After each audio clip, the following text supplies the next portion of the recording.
ഈ വീഡിയോയിൽ നമ്മുടെ സെൻട്രൽ ഇലക്ട്രിക്കൽ അതോറിറ്റീസ് നിഷ്കർഷിക്കുന്ന ചില റെഗുലേഷൻസ് എന്ന് പറയുന്നതിൻ്റെ ചില പ്രസക്ത ഭാഗങ്ങൾ നമുക്ക് നോക്കാം. അതിലിപ്പോൾ ഞാൻ റെഗുലേഷൻ 58 ആണ് എടുക്കുന്നത്. റെഗുലേഷൻ 58 എന്ന് പറയുന്നത് clearance above ground of lowest conductor of over head lines. നമ്മുടെ തലയുടെ മേളിൽ കൂടെ പോകുന്ന ഓവർ ഹെഡ് ലൈൻസുകളുടെ അതിലെ ഏറ്റവും അടിയിലുള്ള കണ്ടക്ടറും നമ്മുടെ ഭൂമിയുമായിട്ട് എത്ര ക്ലിയറൻസ് വേണമെന്നുള്ളതാണ് പറയുന്നത്.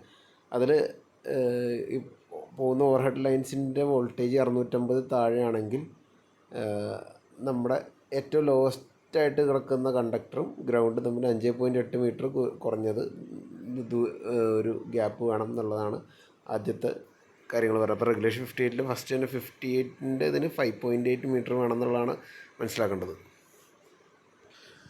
ഇനി നമ്മുടെ തലയുടെ മുകളിൽ കൂടി പോകുന്ന ലൈൻ 650 വോൾട്ടിന് മുകളിലും 33 kVക്ക് താഴെയുമാണെങ്കിൽ ഇത്തിരി ഹൈറ്റ് കൂടുതൽ വരും. 5.8 നിന്ന് മാറിയിട്ട് 6.1 മീറ്റർ ആയിട്ട് ആക്കണം എന്നാണ് പറയുന്നത്. അതായത് ഇപ്പോൾ തലയുടെ മുകളിൽ കൂടി പോകുന്ന ലൈനുണ്ട്, അത് ഏറ്റവും താഴത്ത് പോകുന്ന കണ്ടക്ടറും നമ്മുടെ ഭൂമിയും തമ്മിൽ 6.1 മീറ്റർ വേണം. അപ്പോൾ 650 വോൾട്ട് മുകളിലും 33 kV താഴെയായിട്ടുള്ള ഒരവസ്ഥയിൽ.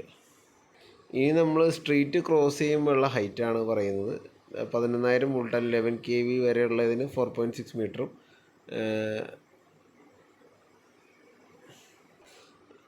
അത് ബെയർ കണ്ടക്ടറാണ് 4.6. ബെയർ കണ്ടക്ടർ എന്ന് പറഞ്ഞാൽ നമ്മൾ സാധാരണ കാണുന്ന അലുമിനിയം കണ്ടക്ടേഴ്സ് പോലത്തെ ആണെങ്കിൽ അതിൽ വേറെ ഇൻസുലേഷൻ ഒന്നുമില്ല. എന്നാൽ ഇൻസുലേറ്റഡ് ആണെങ്കിൽ നമുക്ക് കുറച്ച് ഹൈറ്റ് കുറയ്ക്കാം. 4 മീറ്റർ മതി. ലൈൻസ് റോഡ് ക്രോസ് ചെയ്യുന്ന ടൈമിലുള്ള കാര്യങ്ങളാണ് പറയുന്നത്. ഇനി 11,000 വോൾട്ടിനേക്കാളും മുകളിലുള്ളതാണ് 33 kV താഴെയുള്ളതാണെങ്കിൽ നമുക്ക് 5.2 മീറ്റർ ഹൈറ്റാണ് റോഡിൽ നിന്ന് കണ്ടക്ടർ വരെയുള്ള വേണ്ടത്. ഇനി അതിനുശേഷം നമുക്ക് 33 kVയുടെ മുകളിലായിട്ടുള്ള ഏത് ലൈൻ വന്നാലും നമുക്ക് 5.2 മീറ്റർ മിനിമം മെയിൻറ്റെയിൻ ചെയ്യണം. പിന്നെ 33 kVയുടെ ഓരോ കൂടുതലനുസരിച്ച്, അതായത് 33 kVക്ക് 5.2 മീറ്റർ മിനിമം റോഡിൽ നിന്നുള്ള ഹൈറ്റ് വേണം. ഇനി അതിനുശേഷം 0.3 മീറ്റർ ഫോർ എവരി 33,000 വോൾട്ട്. ഓരോ ഇനി ഇപ്പോൾ സപ്പോസ് 66 kV ആണ് പോകുന്നതെങ്കിൽ നമ്മളപ്പോൾ 5.5 ആക്കണം, കാരണം ഒരു 0.3 വെച്ച് കൂട്ടണം. പിന്നെ സപ്പോസ് 99 kV ഇല്ല, 110 പോകണമെങ്കിൽ വീണ്ടും ഒരു 0.3 വെച്ച് കൂട്ടണം. അപ്പോൾ ഒരു 6.1 മീറ്റർ ആവും. അങ്ങനെ ഓരോ 33 kV കയറി പോകുമ്പോഴും നമ്മൾ 5.2 മീറ്ററിൽ നിന്ന് 0.3 ആഡ് ചെയ്ത് പോകണം.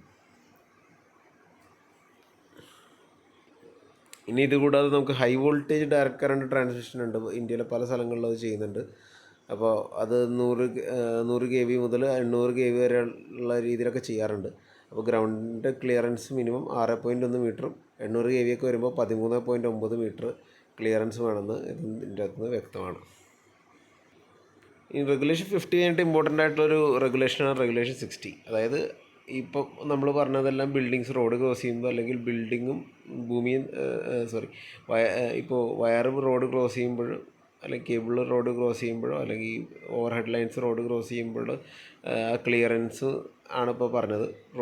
റോഡും അല്ലെങ്കിൽ ഭൂമിയും ഈ പറഞ്ഞ ലൈനും തമ്മിലുള്ള ക്ലിയറൻസ് ആണ് പറഞ്ഞതെങ്കിൽ, ഈ റെഗുലേഷൻ 60 പറയുന്നത് നമ്മുടെ വീടിൻ്റെ അടുത്ത് കൂടിയൊക്കെ പോകുമ്പോൾ എത്ര ഗ്യാപ്പ് വേണമെന്നുള്ളത്. ഇപ്പോൾ ചിലപ്പോൾ ടെറസിൻ്റെ തൊട്ടടുത്ത് കൂടി ഒന്നും ലൈൻ പോകാൻ പാടില്ല എന്നൊക്കെ നമ്മൾ കേട്ടിട്ടുണ്ടാകും. അപ്പോൾ അത് എത്ര ഗ്യാപ്പ് വേണമെന്നുള്ളത് കൃത്യമായിട്ട് ഇതിൻ്റെ അകത്ത് പറയുന്നുണ്ട്. അപ്പോൾ ആദ്യം തന്നെ അതിൽ പറയുന്നത് മാക്സിമം ഏതെങ്കിലും ബിൽഡിങ്ങിൻ്റെ മുകളിൽ കൂടി പോകുന്നത് ഒഴിവാക്കാൻ പറ്റുന്ന എത്ര അടുത്ത് ഒഴിവാക്കണം എന്നാണ് പറയുന്നത്.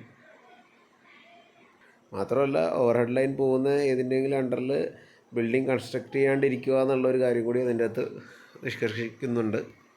ഇനി അഥവാ ബിൽഡിങ്ങിൻ്റെ അടുത്ത് കൂടി ലൈൻ പാസ് ചെയ്യുന്നുണ്ടെങ്കിൽ അതിൻ്റെ വോൾട്ടേജ് ലെവൽ 650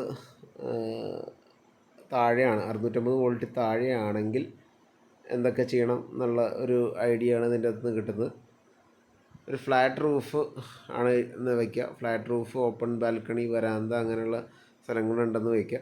അപ്പോൾ ബിൽഡിങ്ങിൻ്റെ മുകളിൽ കൂടി അത് പാസ് ചെയ്യുകയാണെങ്കിൽ ആ ബിൽഡിങ്ങിൻ്റെ ഏറ്റവും ഹൈയസ്റ്റ് പോയിൻറ്റും ഈ ലൈനും തമ്മിൽ 2.5 മീറ്റർ ക്ലിയറൻസ് വേണം. ഇനി ബിൽഡിങ്ങിൻ്റെ സൈഡിൽ കൂടെയൊക്കെയാണ് പാസ് ചെയ്യണമെങ്കിൽ ആ ബിൽഡിങ്ങിൻ്റെ സൈഡും, അല്ലെങ്കിൽ അതിൽ ഏറ്റവും നിയറസ്റ്റ് ആ ലൈനുമായിട്ടുള്ള നിയറസ്റ്റ് പോയിൻറ്റും ലൈനും തമ്മിൽ 1.2 മീറ്റർ ഗ്യാപ്പ് വേണം. അപ്പോൾ അതാണ് ഒരു കേസ് പറയുന്നത്. ഇനി പിച്ച്ഡ് റൂഫ്, നമ്മുടെ മേൽക്കൂര പോലത്തെ ഉള്ള കൂർത്തിരിക്കുന്നതിൽ വെർട്ടിക്കൽ ക്ലിയറൻസ് 2.5 മീറ്റർ പറയുന്നുണ്ട്. പിന്നെ അതായത് ആ ലൈനും ബിൽഡിങ്ങും തമ്മിൽ 2.5 മീറ്ററെങ്കിലും മിനിമം ഗ്യാപ്പ് വേണം. സൈഡിൽ കൂടെ പോവുകയാണെങ്കിൽ 1.2 മീറ്റർ ഗ്യാപ്പ് വേണം. ഇനി അതുമാത്രമല്ല, ഇതിൽ എടുത്തു പറയുന്ന കാര്യം എന്ന് പറഞ്ഞു കഴിഞ്ഞാൽ, ഈ പറഞ്ഞ ക്ലിയറൻസിൽ താഴെയാണ് പോകണമെങ്കിൽ കറക്റ്റായിട്ട് ഒരു ഇതിന് സ്ട്രെങ്ത്ത് കൊടുക്കാൻ പാകത്തിനുള്ള രീതിയിൽ വേണം ചെയ്യണം. അതായത് അതിൽ പറഞ്ഞിട്ടുണ്ട്, അഡിക്വേറ്റ്ലി ഇൻസുലേറ്റ് ചെയ്യണം and shall be attached at suitable intervals to bare earth bare. അതായത് എർത്ത് ബിയർ വയർ വെച്ച്, അതായത് ഈ ഇതിനെ താങ്ങി നിർത്താൻ പാകത്തിനുള്ള ഒരു 350 കിലോ കപ്പാസിറ്റി ഉള്ള ഒരു ബ്രേക്കിംഗ് കപ്പാസിറ്റി ഉള്ള, അല്ലെങ്കിൽ ബ്രേക്കിംഗ് സ്ട്രെങ്ത് ഉള്ള ഒരു എർത്ത് വയർ യൂസ് ചെയ്തിട്ട് വേണം ഇതിനെ താങ്ങി നിർത്താൻ. ഇനി ചില കേസുകളിൽ വോൾട്ടേജ് 650 വോൾട്ടിന് മുകളിലും അല്ലെങ്കിൽ 33,000 വോൾട്ടിന് താഴെ, 33 kV താഴെയും 650 വോൾട്ടിന് മുകളിലായുള്ള അവസ്ഥകളിൽ നമ്മൾ ഹൊറിസോണ്ടൽ ക്ലിയറൻസ്, അതായത് ബിൽഡിങ്ങിൻ്റെ സൈഡിൽ നിന്നേക്കുള്ള ക്ലിയറൻസ് 3.7 മീറ്റർ വയ്ക്കണം. ഇനി നേരത്തെ പറഞ്ഞ പോലെ തന്നെ 33 kVയിലും മുകളിൽ പോവുകയാണെങ്കിൽ എന്ത് ചെയ്യും, 3.7 മീറ്റർ മിനിമം ക്ലിയറൻസ് വയ്ക്കണം. പിന്നെയും ഓരോ 0.3 മീറ്റർ വെച്ച് 33 വോൾട്ട് ആഡ് ആകും തോറും ഈ ക്ലിയറൻസ് കൂട്ടണം. അതായത് ഉദാഹരണത്തിന് നമ്മുടെ ബിൽഡിങ്ങിൻ്റെ സൈഡിൽ കൂടെ പാസ് ചെയ്യുന്നത് 33 kVയുടെ ലൈനാണെങ്കിൽ നമ്മുടെ ബിൽഡിങ്ങിൽ ആ വരാന്ത് എവിടെയാണെന്ന് വെച്ചാൽ അത് നിയറസ്റ്റ് പോയിൻറ്റും ഈ ലൈനും തമ്മിൽ 3.7 മീറ്റർ ഗ്യാപ്പ് വയ്ക്കണം. ഇനി സപ്പോസ് അതിന് വരെ അവിടെ മാറ്റി 66 kVയുടെ ആണ് വന്നെങ്കിൽ 3.7 ഒരു 0.3 ആഡ് ചെയ്യണം. അതായത് 4 മീറ്റർ ഗ്യാപ്പ് വയ്ക്കണം. ഇനി അവിടെ 66 വരെ 110 kV ആണ് വന്നെങ്കിൽ അത് ഈ 4 മീറ്റർ മാറ്റി 4.3 മീറ്റർ ഗ്യാപ്പ് വയ്ക്കണം. അപ്പോൾ അങ്ങനെ ക്ലിയറൻസ് ഇങ്ങനെ മാറും ഓരോ ലൈനിൻ്റെ വാല്യൂ കൂടുന്നതനുസരിച്ച്. അതായത് ബിൽഡിങ്ങിൻ്റെ ഹൈറ്റ്, ഇത് വെർട്ടിക്കൽ ഡിസ്റ്റൻസ് ആണ് ഇപ്പോൾ പറഞ്ഞത്. അത് ബിൽഡിങ്ങിൻ്റെ ഏറ്റവും ഹയസ്റ്റ് പോയിൻറ്റും മുകളിലേക്കുള്ള കാര്യങ്ങളാണ് പറയുന്നത്. ഇനി ഇതേപോലെ ഹൊറിസോണ്ടൽ ക്ലിയറൻസ് ആണെങ്കിലോ, 650 വോൾട്ടിന് മുകളിലും 11 വോൾട്ട് താഴെയാണെങ്കിൽ 1.2 മീറ്റർ തന്നെയാണ് ക്ലിയറൻസ് വരുന്നത്. അതായത് സൈഡിലേക്കുള്ള ബിൽഡിങ്ങിൻ്റെ അടുത്ത് കൂടി പാസ് ചെയ്യുന്ന ഇതിൽ വെർട്ടിക്കൽ എന്ന് പറയുമ്പോൾ ബിൽഡിങ്ങിൻ്റെ മുകളിൽ കൂടി, ഹൊറിസോണ്ടൽ എന്ന് പറയുമ്പോൾ സൈഡിൽ കൂടെ. അപ്പോൾ സൈഡിൽ കൂടെയാണെങ്കിൽ 1.2 മീറ്റർ മതി. 11 kVക്ക് മുകളിലാണെങ്കിൽ 2 മീറ്റർ ഗ്യാപ്പ് വേണം. അത് 33 kVക്ക് 2 മീറ്റർ ഗ്യാപ്പ് വേണം. 33 മുകളിൽ പോവുകയാണെങ്കിൽ 2 മീറ്റർ പ്ലസ് 0.34 എവരി അഡീഷണൽ 33. അതായത് 33 kV ആണ് നമ്മുടെ വീടിൻ്റെ സൈഡിൽ കൂടി പാസ് ചെയ്യണമെങ്കിൽ 2 മീറ്റർ ക്ലിയറൻസ് വയ്ക്കണം. മിനിമം 66 kV ആണെങ്കിൽ 2.3 മീറ്റർ വയ്ക്കണം. 110 kV ആണെങ്കിൽ 2.6 മീറ്റർ വയ്ക്കണം. അങ്ങനെ 0.3 വെച്ച് ആഡ് ചെയ്ത് പോകും.